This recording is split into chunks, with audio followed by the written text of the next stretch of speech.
안녕하세요. 중학생 아이 둘 키우는 40대 중반 경기도 사는 여자입니다. 시댁에 안부전화 다들 얼마나 하시나요? 잘하는 사람은 일주일에 한 번씩도 하고, 어떤 사람은 한 달에 한두 번 하기도 하고, 또 어떤 집은 안부전화 자체를 안 하는 분위기도 있는데요.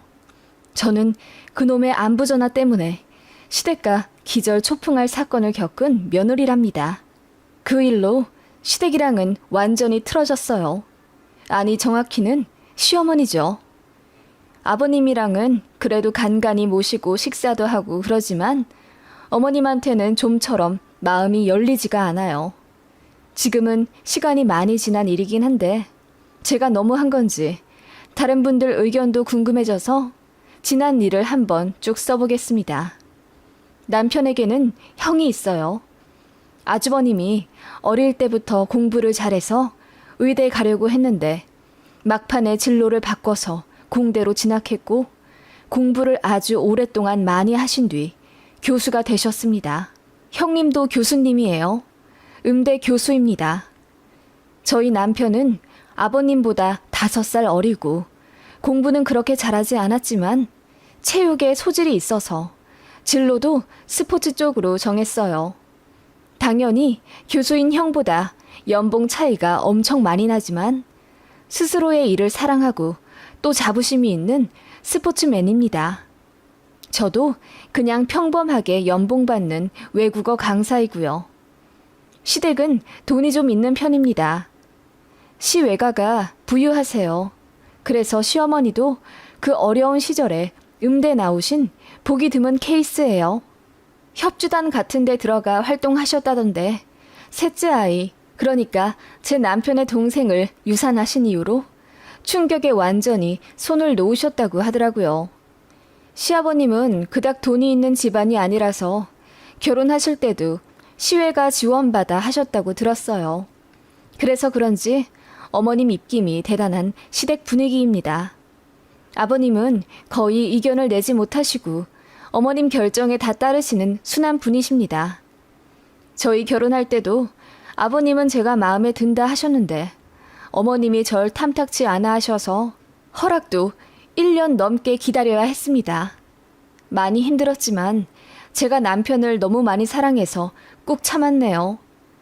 시댁은 제가 결혼할 때는 매매 시세 9억 정도 하는 32평짜리 수도권 아파트와 현금 10억 정도 갖고 계시는 걸로 알고 있었어요. 아버님이 공직자 출신이시라 연금도 있으시고요. 이래저래 노후 준비 빵빵히 잘 된 여유로운 시댁인데 저희 집은 평범하기 그지없어서 어머님이 별로 안 좋아하셨습니다. 하긴 그럴 만도 한 게 형님은 직업이 교수인데다 형님네 친정도 자영업 하셔서 잘 산다고 들었어요. 시댁 올 때마다 명품 가방 컬렉션 하듯 늘 바뀌어 있었고 옷도 헤어스타일도 전부 분해 나고 멋있었습니다. 하긴 형님네 부부는 연봉이 두 분 합쳐 2억이 훌쩍 넘었지만 저희 부부는 둘이 합쳐 8천도 안 되었거든요. 게다가 어릴 때부터 아주버님과 제 남편은 차별을 받으며 컸다고 들었습니다. 남편이 공부를 아예 안 하는 건 아니었지만 하는 것에 비해 성적이 잘 안 나오니 늘 엘리트 형에게 비교받으며 혼났다고 들었어요. 전교 1등인 아주버님 덕분에 어머님도 동네에서 기가 살아 여왕벌이셨다고 하더군요. 반면 동생인 제 남편은 성적도 중하위권이라 그냥 밖에 나가면 없는 자식 취급하셨다더군요. 잘난 큰 아들에게만 브랜드 옷 사주고 학원이며 고액 가회 전부 해줬고 제 남편은 거의 방임방치하며 키우셨고 그래서 남편이 고등학생 때 방황을 많이 했다고 하더군요. 아버님이 보다 못해 안타까워서 숨겨놓은 비상금으로 남편 데리고 시내 나가 옷도 사주고 그러셨다던데 그것도 나중에 어머님한테 걸려서 두 분이 같이 혼나셨대요. 아버님은 두 아들 다 차별 없이 사랑하셨는데 어머님이 돈줄을 잡고 놓지 않으셔서 어쩔 수 없는 부분들이 있었다더군요. 그래도 남편이 아버지 사랑을 깨닫고 나중에 정신을 차려서 수능 공부 열심히 해 인서울 대학교에 붙었다더군요. 다들 대학도 못 갈 꼴통이라고 한 제 남편입니다. 그런 역사가 있기 때문에 제 남편은 어머님한텐 정이 없어요. 아버님을 더 존경하고 애틋해합니다. 저도 연애 때부터 그 이야기를 들었었고 결혼 허락 맡을 때도 어머님한테 모진 소리 들으며 상처받았기 때문에 아무래도 아버님이 더 좋더라고요. 어머님도 그걸 아시는지 시댁에서 대놓고 형님과 저를 차별하셨습니다. 어머님이 형님을 부르는 호칭은 우리 귀한 교수님 아니면 이쁜 큰 며느리였고 저는 야였습니다. 그리고 명절에 시댁에 가면 단 한 번도 저나 제 남편이 좋아하는 음식을 해주지 않으셨어요. 저희 형님이 좀 특이한 식습관이 있는데 모든 음식에 마늘을 넣어 먹습니다. 젊을 때 다이어트 하면서 마늘을 챙겨 먹던 게 습관이 되었는지 하다못해 라면에도 다진 마늘을 2스푼씩 넣는 분이세요. 그래서 형님 오시는 날에는 모든 음식에 다진 마늘을 뭉텅이로 넣습니다. 반찬이든 국이든 모든 음식에 형님 취향대로 마늘을 왕창 넣으니 마늘 향을 별로 안 좋아하는 제 남편은 입에도 못 대고 옵니다. 어머님은 그거 아시면서도 항상 형님 아니면 아주버님 취향에 맞게 요리를 해주셨어요. 그리고 외식이라도 할라치면 형님한테 늘 우리 큰 며느리 뭐 먹고 싶어? 교수님 먹고 싶은 대로 가자 하시며 제 쪽으론 고개도 안 돌리시죠. 그래서 형님이 좋아하는 식당으로 주로 갔어요. 형님도 시어머니가 잘해주시는 것에 익숙하고 좋은지 서로 잘 맞는 것 같더라고요. 저까지 셋이 있으면 저는 그저 외톨이가 되고 맙니다. 두 분이 비슷한 전공이니 음악 관련 이야기 하시며 저한테 말도 잘 안 걸어주셨으니까요. 신혼 때는 저도 멋모를 새댁이라 시댁이 어렵기도 했고 또 손윗 동서가 저보다 7살이나 많습니다. 형님이 또 연상연하 부부거든요. 그렇기도 하고 형님도 저를 은근히 무시하며 깔보셨기 때문에 저는 아버님 빼고 모든 시댁 식구들이 어려웠어요. 그런데 김장이나 시댁 일 도울 일이 생기면 항상 저만 부르시더라고요. 그럴 때는 또 어머님이 김치는 또 우리 막내 며느리가 잘하지 하시며 어머님이 저를 어화둥둥 해주세요. 첫 결혼 때 김장하자 부르시길래 갔더니 형님은 안 계시더라고요. 그래서 어머님께 형님은 언제 오세요? 라고 물었더니 그 바쁜 애가 무슨 김장을 해. 그냥 우리만 하면 된다. 하며 우리 둘이서 새 집 먹을 김치를 담궈야 하는 거라고 하시더군요. 좀 황당했지만 첫 김장이고 또 저도 긴장이 되어서 별 생각 않고 열심히 했죠. 그런데 어머님은 저한테 시키기만 할 뿐 몸 힘든 건 안 하시더라고요. 알고 보니 어머님은 원래 김장을 안 하시고 다 사드셨던 분인데 둘째 며느리 들이고 나서 김치를 담그기로 하신 거였더라고요. 저는 그것도 모르고 혼자서 김치 150포기 담궜습니다. 게다가 형님이 마늘을 좋아한다는 이유로 다진 마늘을 정말 드럼통째 넣은 것 같아요. 그날 집에 오는데 온몸에서는 마늘 냄새 나지 어깨는 빠질 듯이 힘들지 서러워서 눈물이 줄줄 나더군요. 그날 이후로 남편도 엄청 화가 나서 이제 저더러 시댁에 잘할 필요 없다고 했습니다.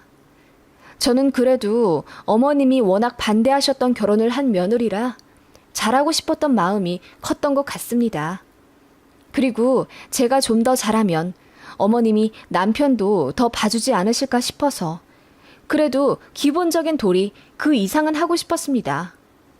어머님 때문에 힘이 쭉 빠져도 뒤에서 저를 챙겨주시는 자상하고 조용한 아버님 덕분에 시댁에 악감정 갖진 않았어요. 시댁에 안부 전화도 정말 자주 했어요. 사실 어머님이 결혼 조건으로 그리 말씀하셨습니다.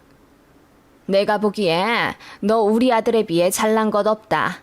그래도 착하고 순하다는 말에 내가 생각을 바꿔 결혼을 허락한 거니까 시댁에 잘하는 며느리 되거라. 명절에도 이틀은 자야 하고 안부 전화도 무조건 일주일에 한 번씩 해라. 네 형님도 나한테 전화 잘한다. 어머님 그 말씀 때문에 약속 지키려고 노력했어요. 안부 전화는 어머님이 먼저 요구하셔놓고는 매번 시큰둥하게 받으시더군요. 형님도 전화를 참 자주 하시는 것 같았어요. 그래서 어쩔 때는 어머님이 지난주에 네 형님이 나한테 3번이나 전화했다. 넌 한 번 했지? 그 바쁜 교수 생활하면서 시어머니한테 3번이나 전화하는 며느리가 어딨어? 넌 반성 좀 해. 라고 화를 내신 적도 있어요. 게다가 돈의 힘이란 게 뭔지 어머님이 저희 결혼할 때 2억 해주셨거든요. 그래서 그 덕분에 집 잘 구했습니다. 그런데 알고 보니 형님네한테는 5억 해주셨더라고요. 나중에 그거 알고 나서 섭섭하지 않았다면 거짓말이고요. 아무튼 이런저런 도리를 하고 싶어서 꽤나 열심히 시댁 챙겼네요.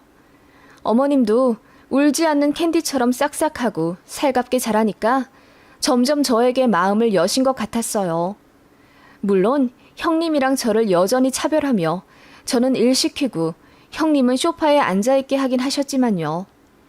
형님은 진짜 너무 말랐고 집에서 살림도 안 하는 분이라서 어머님도 어느 정도 포기하신 부분이 있어요. 그래서 제가 며느리로 들어오기 전부터 큰며느리한테 설거지 한번 시켜본 적 없다고 하더라고요. 제가 들어오니 자연스레 그런 일들이 저에게 위임된 거고요. 한 5년 정도는 저도 노력하고 싶었는데 큰애가 4살이 되고 살이 분별하기 시작하면서 저도 더 이상 시댁에서 노예처럼 굴고 싶지 않아졌어요. 제 아들이 시댁에서 바삐 일하는 제 뒷공무니를 쫓아다니며 이렇게 말하더라고요. 엄마, 나랑 놀아줘. 왜 엄마만 이래? 엄마도 큰엄마처럼 저기 앉아서 나랑 같이 놀자. 라고 하며 거실에서 TV 보고 있는 형님을 손가락으로 가리키더군요. 그 말에 어머님이 웃으며 니네 엄마가 요리를 더 잘해서 그래. 그리고 일하는 팔자는 따로 있단다. 라고 하시더군요. 그 말에 처음으로 시어머니께 발끈하게 되더군요. 어머님, 일하는 팔자가 따로 있다뇨. 제 아들 앞에서 어떻게 그렇게 말씀하세요? 제가 정색을 하고 말하니 어머님이 당황하신 듯 얼굴이 새빨개지며 말을 더듬으시더라고요. 그리고는 이내 화를 버럭 내시며 내가 무슨 틀린 말 했니? 큰며느리는 존경받는 교수 일 하느라 바쁘고 힘드니 주말이나 연휴에는 좀 쉬어야지. 너는 아랫동서가 돼가지고 너보다 7살이나 많은 형님을 부리고 싶니? 라고 하시길래 어머님, 저도 힘들게 일하고 애 키워요. 제가 어리면 무조건 다 해야 하나요? 그건 아닌 것 같아요. 저도 양보하고 배려해서 시댁에서 더 일한 건데 저는 그냥 일할 팔자라 시키셨던 거예요? 라며 제가 대들었습니다. 그러자 어머님이 갑자기 뒷목을 잡으시며 봐라 봐라, 막내 며느리가 시어머니한테 개기는 것 좀 봐라. 세상에 나 넘어간다. 하시며 부엌에서 쓰러지는 척 하시더군요. 온 식구들이 난리가 났네요. 아주버님은 119 부르자고 하고 형님은 자기 차에 모시고 병원에 간다고 난리였습니다.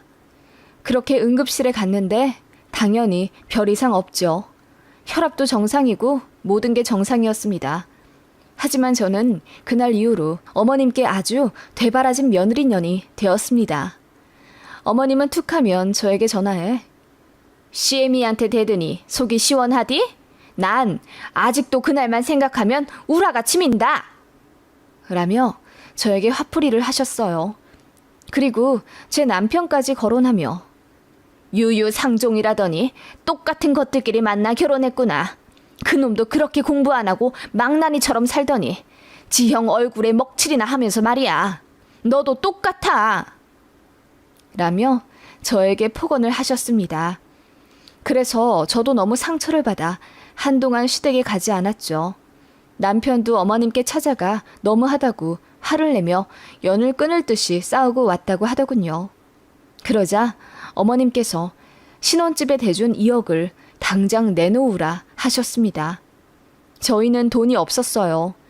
어머님이 보태주신 2억에 저희가 1억 더 대출받아 서울 근교에 20평대 아파트로 이사와 신혼집으로 시작했었는데 전세가 점점 오르길래 부담되어서 그냥 대출 더 받아 매매를 했거든요. 게다가 타던 차가 퍼져서 중고로 1,500만 원짜리 SUV를 하나 더 구입한 상태였죠. 그래서 한 달 이자만 120에서 130만 원이 나갔고 그 당시 저는 둘째 아이를 낳은 지 얼마 되지 않아 출산휴가 또 썼다고 회사에서 잘린 상태였어요. 남편 월급은 300만 원대였고요. 아이는 둘이나 있지. 들어갈 돈은 많지. 안 그래도 숨만 쉬며 사는 마당에 어머님이 갑자기 결혼 때 지원해준 2억을 내놓으라 하니 숨이 턱 막히더군요. 친정도 사정이 그리 여유롭진 않아서 2억이란 돈을 떡하니 빌려주실 상황도 되지가 않았죠. 남편은 사채를 써서라도 어머님께 2억 다시 갖다 주고 아이의 연을 끊고 싶어 했지만 그렇게 되면 저희는 한 달에 거의 200만 원 이상을 이자에 허덕이며 애들 손가락 빨리게 살게 되는 거예요. 정말 고민 많이 했는데 그럴 바엔 제가 한 번 더 숙이고 들어가는 게 낫겠다 싶더라고요. 그래서 정말 더럽지만 어머님께 찾아가 무릎 꿇고 빌었네요. 제가 못난 짓을 했으니 한 번만 용서해 달라고요. 그날 진짜 태어나서 가장 많이 울어본 것 같아요. 어머님은 제가 오열하는 거 보면서 너 나한테 미안해서 우는 게 아니라 억울해서 울지? 라고 비웃으며 커피를 홀짝 거리시더군요. 그렇게 2억 달란 소리는 쏙 들어가셨고 대신에 조건을 거셨습니다. 너 앞으로 나한테 더 잘해라. 안부 전화도 일주일에 한 번은 무조건 하고 한 번도 부족한데 그 이상 하면 내가 귀찮으니까 아무튼 반성하는 의미로 나한테 열심히 전화해라. 네 시댁 와서도 엉덩이 붙일 생각 말고 일하고 라고 하시더군요. 2억 때문에 어쩔 수 없는 선택이긴 했지만 어머님의 그런 막무가내 행동에 저는 마음이 다칠 수밖에 없었습니다. 존경하지도 않고 궁금하지도 않은 시어머니께 일주일에 한 번씩 전화해 기분 맞춰드리며 안부 전화 드리는 것도 이제 너무 곤욕이더라고요. 그런 제 심정을 비웃기라도 하듯 어머님은 약 올리는 듯한 말투로 방금 네 형님이 전화했는데 우린 10분을 넘게 통화했다. 너랑은 별로 할 말이 없으니 3분 정도만 하고 끊자. 라고 하시더군요. 3분. 그전에는 온갖 말로 어머님 비위 맞춰드리며 사근사근하게 굴었지만 어느새 갑질을 당연한 듯 여기는 시어머니한테 1분도 쓰기 아까워지더라고요. 그러다 보니 제게 병이 생겼어요. 불안장애 증상이 심해서 병원에 갔더니 우울증이라며 약을 먹어야 한다더군요. 시어머니의 모진 행동들과 말, 그리고 일주일에 한 번씩 어머님께 과제하듯 전화드리고 시댁에 가서 무수리처럼 일해야 하는 제 처지에 저도 모르게 속이 골마가고 있었던 것 같습니다. 남편이랑 병원에 같이 갔었는데 의사 말 듣고 펑펑 울더군요. 그리고 저를 꼭 안아주며 남편이 결심한 듯 말했습니다. 집 팔고 이사 가자. 그래서 엄마한테 돈 갚고 이제 우리 집 신경 쓰지 마. 그동안 너무 힘들었지? 미안해. 이제부터는 내가 더 고생할게. 그렇게 저희는 집을 팔고 경기도 어느 끝자락에 1억 2천짜리 아파트로 이사 왔습니다. 이래저래 다시 마련한 2억을 어머님께 되돌려 드리니 어머님이 눈이 휘둥그레지더라고요. 남편이 그 돈 들이며 이제 와이프 괴롭게 하지 말라고 하니 어머님이 입을 삐쭉 내밀며 아무 말 안 하시더군요. 그리고 남편은 출퇴근 시간이 왕복 3시간이 넘게 되었지만 차라리 이렇게 사는 게 마음이 편하다며 싱긋 웃더군요. 새 보금자리에서 저도 아이들 키우며 다시 행복하게 살게 되었어요. 어머님한테 전화 안 하니 살겠더라고요. 그리고 시댁도 가지 않았죠. 아버님만 가끔 만나 식사하고 챙겨드리는 정도로 지냈습니다. 그러자 어머님이 그게 그렇게 화가 나셨나 봐요. 안부 전화 안 한 지 일주일 되던 날 다시 시작하라고 난리를 쳤는데 제가 이전처럼 고분고분하지 않자 분노로 돌아버릴 심정인지 저희 집에 찾아오겠다 소리를 지르시더군요. 그러더니 마침내 이러시는 겁니다. 니들 이번 주까지 나한테 전화 안 하면 나 재산 몽땅 네 형 준다. 알겠냐? 라고 하셨는데 저희는 솔직히 아무 타격이 없었습니다. 평소에도 재산을 빌미로 누가 더 잘하면 주겠다는 듯의 말씀을 많이 하셔서 참 우스웠거든요. 어머님은 그렇게 최후의 통첩을 하셨고 결국 저희가 전화를 안 하자 보란듯이 시댁의 모든 재산을 형님네에게 상속하셨습니다. 시댁 아파트 명의랑 현금 재산 전부요. 정말 이래도 되나 싶을 정도로 한 톨도 남김없이 전부 다 형님네한테 증여했더라고요. 증여세도 꽤 되었을 텐데 어머님이 어찌나 열이 받으셨던 건지 그 엄청난 돈을 다 지불하시고 결국 일을 치르셨더라고요. 그 얘기 듣고 남편도 어이가 없다는 듯 한참을 멍하니 벽지만 보더군요. 이제 정말 시원하게 연 끊어도 되겠다 싶어서 그날 이후로 시어머니 전화 다 차단하고 명절에도 친정에만 가며 살았네요. 아예 시댁이 없는 듯이요. 그동안 저는 둘째 유치원 입학시키고 재취업했어요. 남편도 더 좋은 직장에 좋은 조건으로 이직해 저희 부부 돈도 많이 벌며 살게 되었습니다. 아파트도 더 넓혀서 30평대로 옮겼고요. 그간 고생했던 지난날이 주마등처럼 지나가더군요. 그렇게 3년의 시간을 보냈는데 어느 날 시아버지께서 전화를 하셨어요. 이사를 가게 되었다고 하길래 어디로 가시냐 물으니 시골로 간다 하시더군요. 왜 그러냐 하니 정말 상상도 못했던 말씀을 하시더군요. 형님이랑 아주버님이 이혼을 하셨대요. 아주버님이 바람을 피우셨다더군요. 그것도 같은 학교 유부녀 교수랑요. 두 분이 싸우면서 아주버님이 말하기를 형님한테 마늘 냄새가 나서 관계하기 싫다고 자존심을 건드렸나 봐요.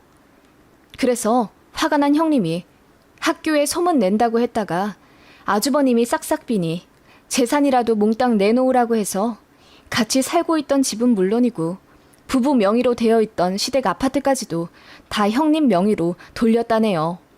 그리고 증여받은 현금 재산까지 전부 위자료로 형님한테 준 거죠. 형님이 시어머니한테 삿대질하면서 아들 이따위로 키우고 장가보낼 생각을 했냐며 쌍욕을 하고 이혼을 했다네요. 결국 집도 날리고 돈도 날리고 그리 아끼던 큰 며느리한테도 욕먹고 시어머니가 거의 제정신이 아닌 상태셨더라고요. 아주버님이 겨우 정신 차려 남은 재산 긁어모아 아버님 고향인 시골에 있는 주택으로 거처를 옮기신 거고요. 그렇게 되는 동안 저희한테 연락을 할까 말까 했는데 못하셨답니다. 솔직히 시어머니 저한테 그렇게 매몰차게 굴며 다신 안 볼 사람처럼 형님한테 재산 몰빵하시더니 뒤통수 제대로 맞은 것 같아 꼬시지 않았다면 거짓말이네요. 그런데 둘 다 노인이시기도 하고 어떻게 사시는지 들여는 봐야 할 것 같아서 그 시골집에 한번 가봤습니다.